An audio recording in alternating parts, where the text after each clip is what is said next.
සමහර වෙලාවට අපි ලංකාවේ ඉඳන් දකින්නකොට ෆොටෝ එකකින් වීඩියෝ එකකින් එහෙම නැත්නම් එක කෝල් එකකින් අපි හිතනවා පිටරට ගිහිල්ලා ඉන්න මගේ යාළුවා මගේ සහෝදරයා මගේ අම්මා තාත්තා හරි සතුටින් මේ රට ගෙවන ජීවිතය ගත කරනවා කියලා. ඔව් බහුතරයක් Tamanගේ ජීවිතේ සතුටින් ගත කරනවා වෙන්න පුළුවන්. හැබැයි එකක් හොඳට මතක තියාගන්න.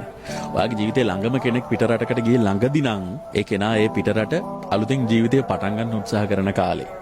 එතකොට ඒ උත්සාහ කරන කාලේ ඒ තරම් ලේසි දෙයක් නෙමෙයි. ඒක හරි අමාරුයි.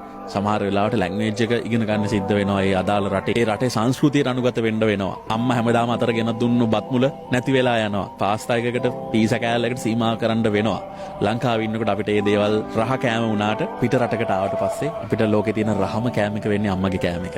ඉතින් ඒ හැමදේම අපිට අතහැරලා දාලා ජීවිතේ මුලින් ඉඳන් පටන් ගන්න වෙනවා.